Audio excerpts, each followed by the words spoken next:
Look at where your crosshair placement is. Look at how close you are to this wall. Both of these things are going to cause you problems when you're dealing with people who are going to Ferrari peek you, because you're not ready to take a fight and you're giving them the most advantageous fight possible with how you're peeking, with your slow peek on a diagonal close to the wall and no crosshair placement. This is the big issue. So the way that you peek this angle, we talk about T protocols all the time. And T protocol, quite simply put, creating an advantage or a point of view for how you're peeking an angle on a straight line as opposed to a diagonal. We peek things on a straight line so we get the most out of our peeker's advantage. So let's say, for example, this is the target we want to hit. We're going to have a line that goes right here, and the top of the T is going to be this line that intersects it. This is the line that we move on. We move up and then we swing like that. This will fix your crosshair placement. It'll fix the way that you move and it'll make you more efficient as a fragger. Do you want free coaching? Well, now you can. My coaching is absolutely free at my Discord. Here you'll find an inclusive community full of awesome people wanting to improve just like you. Simply join, submit a VOD following our submission guidelines, and voila, you're in the queue. But how am I making this possible? Well, that's thanks to the generous Patreon supporters just like you. Tier 3 Patreon supporters get access to exclusive 10-mans, pro VOD reviews, and a private draw for coaching on top of increased odds for the main draw of coaching. What are you waiting for? Join up today. The other thing that we need to be looking at is how you peaked these angles, because you went right against the wall and you walked out into the angle, which made it really easy for someone who's going to be on this angle. They already see you here, by the way. You poked out enough. They see you. If they're on that a deep bar angle that you're looking at, they already see you. Now you were against the wall, which made this actually a diagonal peak. Diagonal peaks are big no-nos. Okay. You always want to be peeking in straight lines because it slows you down. And if we talked about how those Ferrari peaks bother you, you know how effective they are when you move quick, right? When you swing quick. Right. So you want to be swinging with good speed. One of the things you can practice is called the shadow step. The shadow step is where you could peek an angle really quickly and not reveal any sound at all. Just by doing that and practicing that within a server, you can start peeking things a little bit more effectively and with more information and all that good stuff.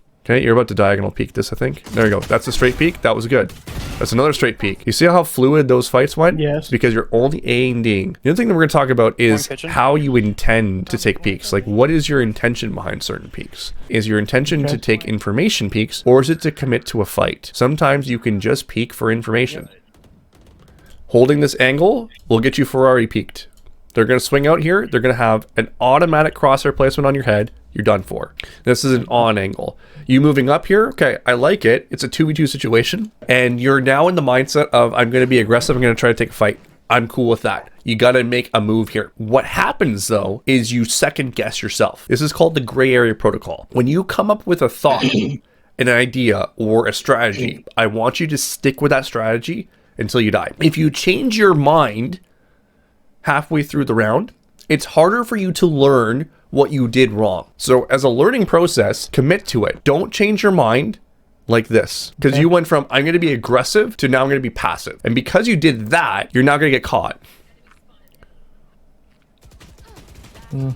If you had just committed to that, this fight might have looked completely different. You could have still died, but the thing would have been is now you can reflect on this round and be like, okay, instead of having a million different options of things I could have done, I went for this option and it worked because of this, or it didn't work because of this. But now you're left in this situation where you have this shocked face right here, right? You're like, I don't know what the f to do.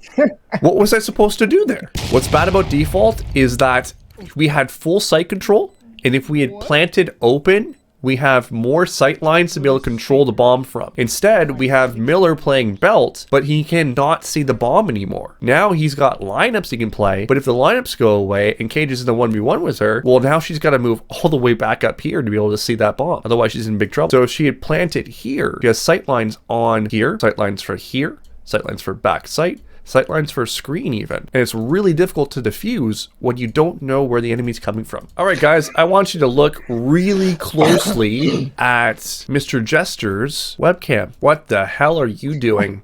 Probably texting. Chat, if I've told you once, I've told you 1,000 times. Do not take your phone out while you're playing ranked. Ranked requires 100% of your focus in order to rank up and be successful. If you are staring at your phone and texting, you are losing your ability to enter flow state. You cannot be fully focused. And you'll actually, it's been shown in studies that 23 minutes after you've looked at your phone is the time where you can actually go back into a flow state where you can be be fully focused. You are distracted for 23 minutes. So for the next however many rounds you have here, you're going to be subpar what your skill level could have been. Take your phone, chuck it across the room, and for the next 40 minutes for this entire ranked game, you are putting your undivided attention into this game. I totally didn't do that today. I was on TikTok. Well, listen, if you're on TikTok looking at my content, that's totally fine. That's totally fine. You could totally do that while you're playing ranked. But anyone else's content, be it Joel's, be it anyone else, no, it's just mine. And don't forget to like and subscribe, share it, all that good stuff. That's really good. Totally recommend doing that while you're in a ranked match. I think we're about to see Doggo come on here. Let's watch the webcam here.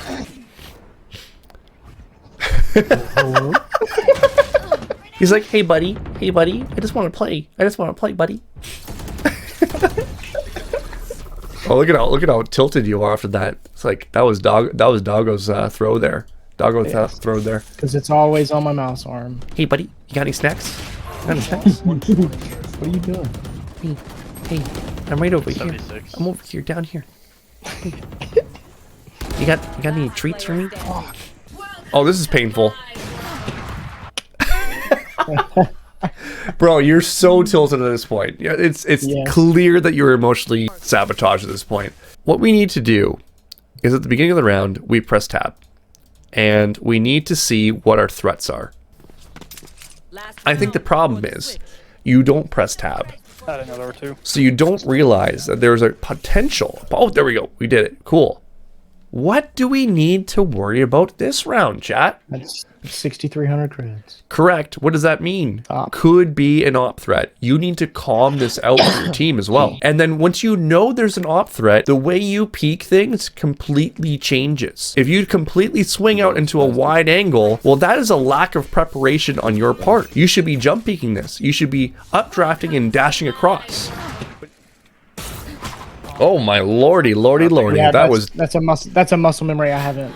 No. You intended for that to happen because you're about to bait. Yeah, see, that was all planned. I 100% didn't do it intentionally. That was 100%. No. Listen. Just lie to chat, okay? Just lie to chat. I'm trying to go to bat for you right now, okay? I understand. That was planned. Okay. That was 100%.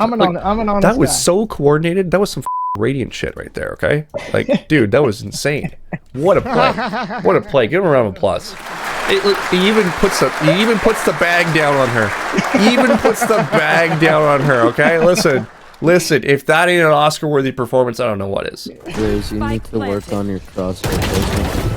Raise, you need to work on your crosshair placement. What a dick thing to say. And he's thinking that he's trying to help him. That's the worst thing you can do. Think of it like this. If you were the Raise, you're already feeling like because you just basically sold. So then you have some asshole come in here trying to give you advice. Even if his intention's correct, his tonality is wrong, and then him saying it at that exact moment while we're still emotionally invested in that moment is causing a massive problem. Are you talking to me? No charges left. Yeah.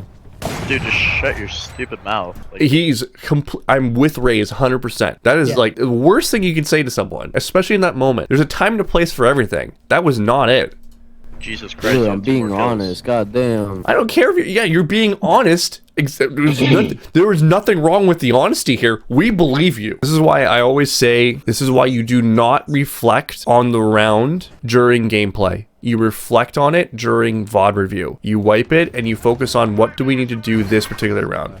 Cosmic, are you a catch-up battle? Because I want to flip you over, hit you from behind, and make you squirt. Nice. Nice.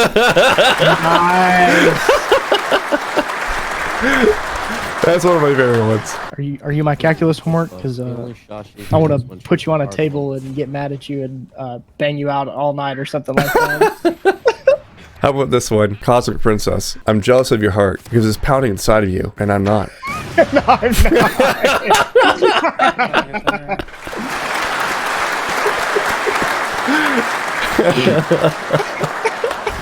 Don't tell my girlfriend that.